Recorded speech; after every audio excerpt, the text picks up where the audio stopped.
오늘의 말씀은 여호와의 큰 날이 가깝도다입니다. 여호와의 큰 날이 가깝도다.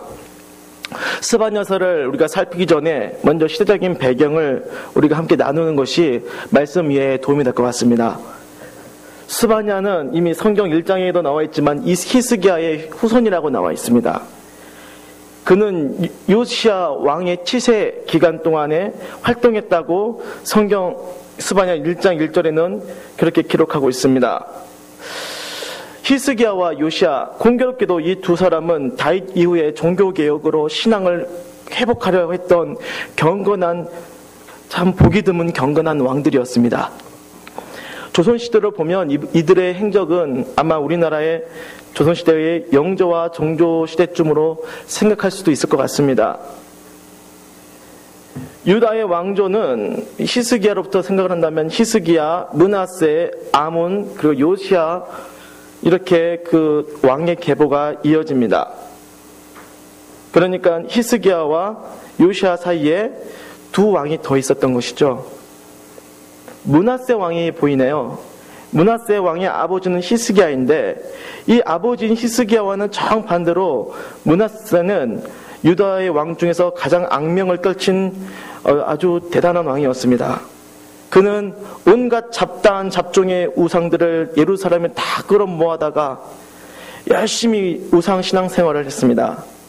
우상을 향한 신앙심이 얼마나 투철하였는지 자신의 아들을 불 가운데로 지나가게 하는 의식까지도 행했고 많은 하나님의 선지자와 많은 신앙인들을 죽였습니다.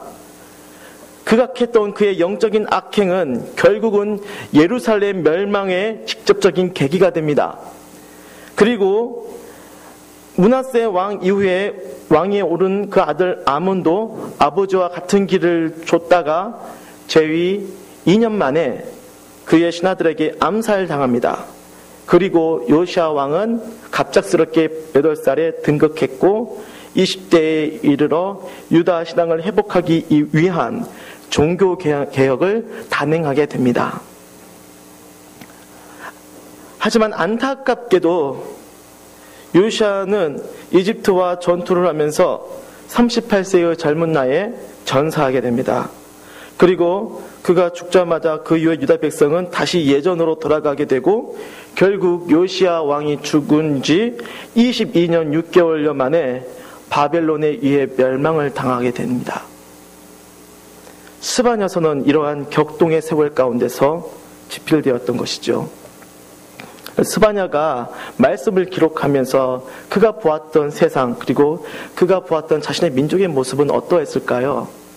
그가 바라본 현실은 신자들이 살아가기에는 참으로 혹독하고 거칠었다고 표현할 수 있을 것 같습니다. 그 당시 유다는 북쪽의 강대국인 바벨론과 그리고 남쪽의 강대국인 이집트 사이에서 각자의 영토 팽창 정책에 의해서 서로 그 세력을 펼치면서 그 접점이 바로 유다 땅에 이르게 된 것이죠. 굉장히 위험한 그리고 외교적으로 위기 가운데 유다는 있었던 것입니다. 하지만 스바냐가 바라봤던 위기는 그런 외교적인 위기보다도 더 심각하게 생각했던 것은 유다의 영적인 상태였다라고 이 말씀을 통해서 우리는 이해할 수가 있습니다. 4절과 6절을 한번 읽어보겠습니다. 제가 읽겠습니다. 내가 유다와 예루살렘의 모든 주민들을 위해 손을 펴서 남아있는 바알을 그곳에서 멸절하며 그 말임이라 이름과 및 그 제사장들을 아울러 멸절하며 쭉 나오죠. 말씀이 보면 다시 말하면 지금 이 유다의 백성들이 그 멸절당할 삶을 살았다는 것이죠. 제가 다시 제대로 말씀을 드리면 이들의 삶의 형편은 바알을 섬겼고 그마림이란 이름과 그 제사장들이 판을 쳤고 무별에게 경배하는 자들이 많았으며 여호와께 맹세하면서도 말감을 가리키며 맹세하는 혼합주의 신앙이 많았다라는 것이죠. 그리고 여호와를 배반하고 따르지 아니한 자들과 여호와를 찾지도 아니하며 구하지도 아니한 자들이 많았다라는 사실입니다. 12절 쪽으로 바라보면 그때에 내가 예루살렘에서 찌꺼기같이 가라앉아서 마음속에 스스로 이르기를 여호와께서는 복도 내리지 아니하시며 화도 내리지 아니하시리라 하는 자를 등불로 두루 찾아 벌하리니. 여호와는 복도 내리지도 않고 화도 내리지도 않는 그냥 이름뿐인 거의 우리와는 관여가 없는 연관되지 않은 하나님, 무능력한 신으로 이 사람들은 하나님을 그렇게 멸시하면서 하늘을 바라보며 얘기합니다. 특히 이 스바냐는 그러한 신앙의 사람의 모습들, 다를 대로 달아져서 너덜너덜해진 불신앙의 그 밑바닥의 모습을 술의 찌꺼기와도 같다라고 표현했습니다. 불신앙의 극치가 유다 온 전역에 예루살렘을 중심으로 해서 퍼져 있는 것이죠. 그래서 하나님께서는 그를 통하여서 2장 1절을 통하여 이렇게 말을 합니다. 수치를 모르는 백성아, 수치를 모르는 백성아. 하나님의 관점에서 바라볼 때 이 이스라엘 백성, 이 유다의 백성은 너무나 수치스러운 삶을 살아가는, 정말 어떻게 해야 될지 감당할 수 없는 가장 처절하게 밑바닥의 영적인 삶을 살아가고 있는데, 이 유다 백성들은 그런 자신들의 처지를 전혀 모르는 것입니다. 이 사람들의 인생과 역사 속에서 그들이 생각하는 하나님은 자신들의 인생 속에는 전혀 관심이 없는 바로 무관심의 대상이었습니다. 그들에게 하나님은 KFC의 할아버지 동상과도 같은지도 모르겠습니다. 때려도 웃고 괴롭혀도 웃는, 전혀 우리의 인생에는 개입하지 않으시는 무능력한 신입니다. 그러한 수치를 모르는 이 백성들에게 스바냐 선지자는 침묵을 깨고 여호와의 날을 선언합니다. 스바냐의 전체의 주제를 담고 있는 키포인트라고 한다면 바로 여호와의 날입니다. 제가 읽었던 14절에 여호와의 큰 날이 가깝도다. 여호와의 날. 여호와의 날은 전능하신 하나님께서 인간의 역사와 그 삶 가운데 적극적으로 개입하심을 의미합니다. 스바냐는 수치를 모르는 유다 백성들에게 마지막으로 회개를 촉구하며 선언합니다. 여호와의 큰 날이 가깝도다. 가깝고도 빠르도다. 또한 스바냐는 하나님의 그 침묵에 신음하는 믿음의 백성들에게도 동일하게 선언합니다. 여호와의 큰 날이 가깝도다. 가깝고도 빠르도다. 하나님을 믿는 자들에게도 여호와의 큰 날이 가깝도다. 그리고 하나님을 믿지 않는 자들에게도, 믿는 자들에게도 또한 믿지 않는 자들에게도 동일하게 여호와의 큰 날이 가깝도다. 이스라엘 마지막 시대를 살아갔던 많은 선지자들에게 공통적으로 나타난 것은 바로 이 여호와의 날을 대망하였다는 사실입니다. 그날은 1차적으로는 하나님의 심판을 상징했습니다. 하지만 그 이면에는 불신자들 속에서 신앙을 지켜나간 하나님 백성들에게 주시는 구원과 회복도 함께 있었다는 사실입니다.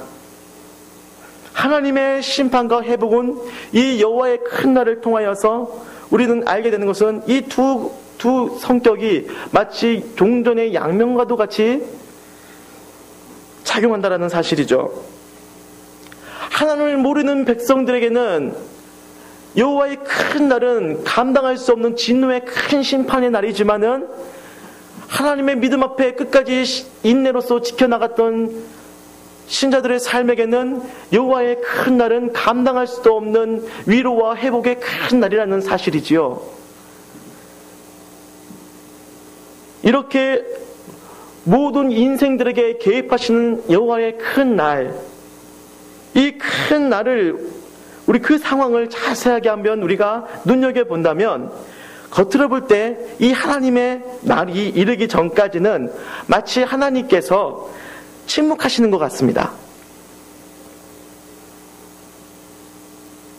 이 침묵 기간에 악한 자들은 마치 이 세상의 주인인 것처럼 활개치고 다니고, 믿음의 사람들은 이 침묵 기간에 마음을 낮춰서 하나님을 소망하며 인내합니다. 그리고 침묵이 길어질수록 악한 자들은 자신 속에 감추어진 하나님에 대한 불신을 더더욱 크게 드러내고, 믿음의 사람들은 침묵이 길어질수록 하나님을 떠나는 것이 아니라 가슴을 치면서 하나님의 긍휼만을 바라본다라는 것이죠.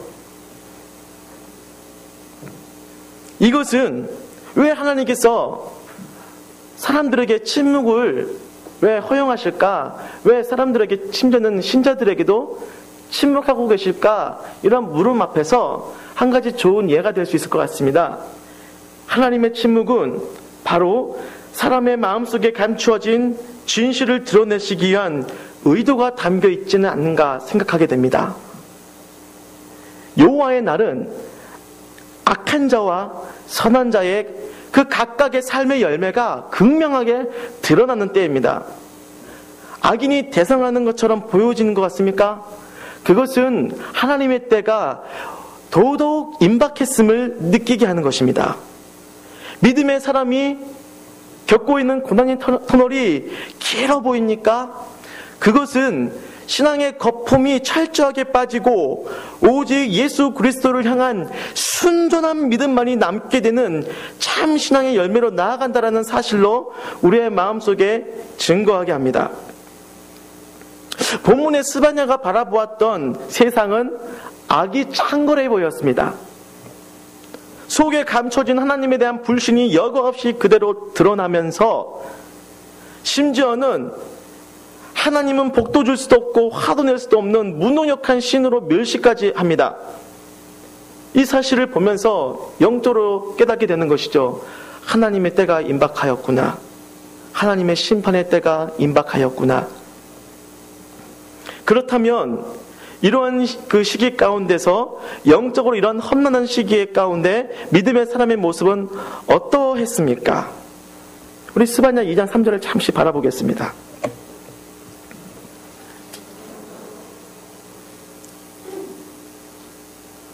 여호와의 규례를 지키는 세상의 모든 겸손한 자들아, 너희는 여호와를 찾으며 공의와 겸손을 구하라. 너희가 혹시 여호와의 분노의 날에 숨김을 얻으리라. 아멘. 하나님의 겸손한 자들은 세상이 악하면 악할수록 마치 기다렸다는 듯이 더욱 간절하게 하나님을 찾으며 자신을 철저하게 부인하는 그 겸손의 자리에 앉게 됩니다. 환란이 세차게 불어닥치는 유익은 바로 거짓으로 주를 믿는 자들이 다 날아간다라는 것이죠. 그리고 그 환란을 통하여서 진실한 신자들에게는 오직 예수 그리스도께만 소망을 두는 그 마음이 더욱 분명하여지고 깊숙이 뿌리를 내리며 그리스도 안에 바로 하나님 그 은혜 가운데 남아있는 것입니다. 3장 13절에는 그러한 자들을 어떻게 표현했냐면 바로 이스라엘의 남은 자라고 표현하였습니다. 이스라엘의 남은 자는 어떠한 사람입니까? 이스라엘의 남은 자는 악을 행하지 아니하며 거짓을 말하지 아니하며 입에 거짓된 혀가 없으며 먹고 누울지라도 그들을 두렵게 할 자가 없느니라. 세상에 그렇게 악하고 선이 전혀 보여지지 않고 모든 사람들의 모습이 다 하나님을 배반하는 것처럼 보여지는 그 아주 악하고 영적으로 어두운 현실 속에서 하나님의 남은 자들은 구하는 정반대의 순결한 믿음으로 나가는 것을 우리는 이 말씀을 통하여서 바라볼 수가 있습니다. 바로 이 어둠의 시기를 통하여서 이스라엘의 그 남은 자들은 바로 하나님의 그 침묵 기간을 통하여서 하나님께서 신자들의 신앙을 견고하게 다져주시는 보이지 않는 축복을 내려주시는 것입니다. 그리고 그때가 이름에 악인을 간섭하시는 여호와의 그 날에 이르렀을 때는 그 하나님의 남은 자들에게는 진정한 구원의 기쁨의 회복을 선언하시는 것입니다. 그렇다면 이렇게 여호와의 날, 이 여호와의 날은 제가 아까 양면이라고 말씀을 드렸는데 심판도 있고 회복도 있는데 그 여호와의 날은 어디에 초점을 맞춰야 하는 것일까요? 심판에 초점을 맞춰야 하는 것일까요? 아니면 우리가 회복에 초점을 맞춰야 하는 것일까요? 하나님은 심판을 통하여 구원을 선언하시는 남은 자들에게 주목하고 계시다라는 사실입니다. 주님이 주목하는 인생은 심판받아야 할 세상에 있는 것이 아니라 세상을 살아가는 그 삶 한가운데서 보이지 않는 인내와 겸손으로 성실하게 살아가는 하나님의 백성들임을 믿으시기 바랍니다. 우리가 신앙생활을 하다 보면 삶이 불편하게 느껴질 때가 있습니다. 하지만 그것이 우리의 삶을 불행하게 하는 조건이 될 수 없습니다. 행복은 나를 믿음이 견고한 남은 자 신앙으로 세우시는 신실하신 하나님의 인도하심에 있음을 믿습니다. 그 인도하심은 언제나 내 곁에 함께 하셨습니다. 분명히 성경은 이렇게 말씀하십니다. 나의 삶을 강하게 붙드시며 간섭하시는 그 여호와의 크신 날이 가깝다라고 말씀하십니다. 하나님의 회복의 날이 가깝고도 빠릅니다. 주님께서는 지체하지 않으십니다. 때가 이르면 바로 행동하실 것입니다. 그러므로 오직 주님만을 붙드시길 바라겠습니다. 혹시 마음이 흔들리고 인생의 목적이 희미하게 보이시는 분이 계십니까? 하루하루의 삶이 쉼없는 긴장과 버팀의 연속으로 느껴질 때가 많습니까? 나는 좋은 아빠가, 나는 좋은 엄마가, 나는 좋은 직장인이, 그리고 좋은 교인이 되고 싶은데 마음대로 되지 않아서 많이 속상하십니까? 그래서 그러한 상한 심령을 하나님께 내어놓기를 진정으로 원하십니까? 그렇다면 여러분은 지금까지 정말로 잘하셨습니다. 하나님께서는 여러분으로 인해 기뻐하십니다. 그대로 끝까지 주님을 붙드시기 바랍니다. 의심이 잡초처럼 자라도 겁내지 마시길 바랍니다. 의심할 수밖에 없는 자신의 무능함을 정직히 고백하고 십자가만 붙들면 됩니다. 10번 넘어져도 괜찮습니다. 인내하다 넘어지는 것은 흉이 되지 않습니다. 다시 일어서서 주님을 붙드는 남은 자의 믿음의 길을 당당하게 걸어가시기 바랍니다. 어느 누구가 나를 정죄하겠습니까? 어느 누가 나를 나쁘다 하겠습니까? 우리 하나님께서 위로해 주시고 우리 하나님께서 잘하였다고 말씀하시는데 우리 하나님께서 위로해 주시는데 누가 나를 향하여 공격하고 나를 무너뜨릴 수 있겠습니까? 우리는 이미 남은 자의 길을 걸어가고 있습니다. 여호와의 큰 날이 가깝도다. 이 말씀은 주님이 우리에게 보호와 위로를 주시는 강력한 메시지임을 믿으시기 바랍니다.